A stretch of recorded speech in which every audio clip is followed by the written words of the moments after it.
নমস্কার। আজ আমি পরিবেশন করছি সুনীল গঙ্গোপাধ্যায়ের লেখা নদীর ধারে নির্জন গাছতলায় কবিতাটি। ফুলের বাগানে গভীর রাতে বসে আছে একটা চোর। মৃদু জ্যোৎস্না, পাতলা অন্ধকার, ওড়াউড়ি করছে পেঁজা তুলোর মতো মেঘ। হঠাৎ দু একটা পাখিও ডেকে ওঠে। নিশীত কুসুমের তীব্র গন্ধ কেমন আবেশময়। সেই গন্ধ কি ওকে সম্মোহিত করতে পারে না?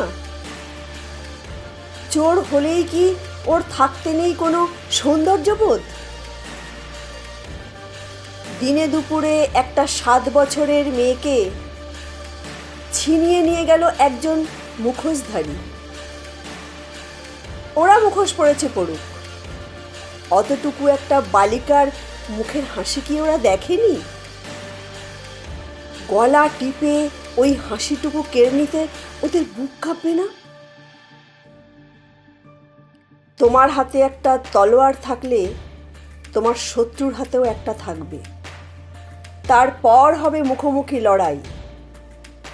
এটাই তো মানুষের নিয়ম। যারা পেছন থেকে আঘাত হানে, নিরস্ত্রকে পুড়িয়ে মেরে অট্টহাসিতে হাওয়া কাঁপায়, তারা কি মানুষ? জনসংখ্যা যত বাড়ছে, মানুষের সংখ্যা তত কমে যাচ্ছে। এইসব মনে এলে খাদ্যে আর স্বাদ লাগে না। যে কোনো সুরই হয়ে যায় বেসুরো। সব গাছে ঝরে যায় ফুল, শিকড়ে লাগে পোকা। নদীর ধারে নির্জন গাছতলায় এখনো কি কেউ আপন মনে বাঁশি বাজায়? তারই প্রতীক্ষায় থাকি। নদীর ধারে নির্জন গাছতলায় এখনো কি কেউ আপন মনে বাঁশি বাজায়? তারই প্রতীক্ষায় থাকি।